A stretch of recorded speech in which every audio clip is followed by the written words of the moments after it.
హరే కృష్ణ. అందరికీ దీపావళి శుభాకాంక్షలు. అసలు దీపావళి అంటే ఏమిటి? దీపావళి అంటే దీపముల వరుస.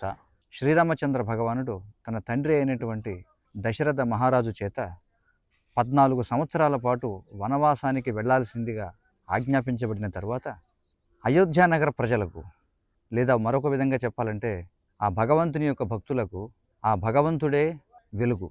ఎప్పుడైతే అయోధ్య నగరం నుండి తమందరికీ కూడా ప్రాణము జీవనము అయినటువంటి శ్రీరామచంద్రుడు అరణ్యానికి వెళ్ళడం జరిగిందో, అయోధ్య నగర ప్రజలందరూ తమ జీవితంలో వెలుగును కోల్పోయినట్టుగా భావించారు. వాస్తవానికి ఏనాడైతే అయోధ్య నగరం నుండి శ్రీరామచంద్రుడు వెళ్ళిపోయాడో ఆనాటి నుండి విరహభావం కారణం చేత అయోధ్య నగర ప్రజలు తమ యొక్క హృదయంలో తమ ప్రియమైనటువంటి స్వామి అయిన శ్రీరామచంద్రుణ్ణి ఇంకా తీవ్రంగా ధ్యానించసాగారు. శ్రీరామచంద్రుడు ఆ విధంగా వనవాసానికి వెళ్ళి సీతాదేవిని రావణాసురుడు ఎత్తుకు వెళ్ళడం, మళ్ళీ లంకారాజ్యంపై శ్రీరామచంద్రుడు యుద్ధం చేసి ఆ రావణాసురుని సంహరించి శ్రీరామచంద్రుడు మళ్ళీ అయోధ్య నగరానికి తిరిగి రావడం జరిగిందో, తమ హృదయాల్లో ఉన్నటువంటి వెలుగుని వారందరూ కూడా బయటికి వ్యక్తం చేశారు అసంఖ్యాకమైనటువంటి దీపాలను వెలిగించడం ద్వారా.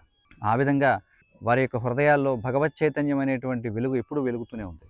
మరి భక్తుల జీవితానికి నిజమైనటువంటి వెలుగు భగవత్ చైతన్యమే.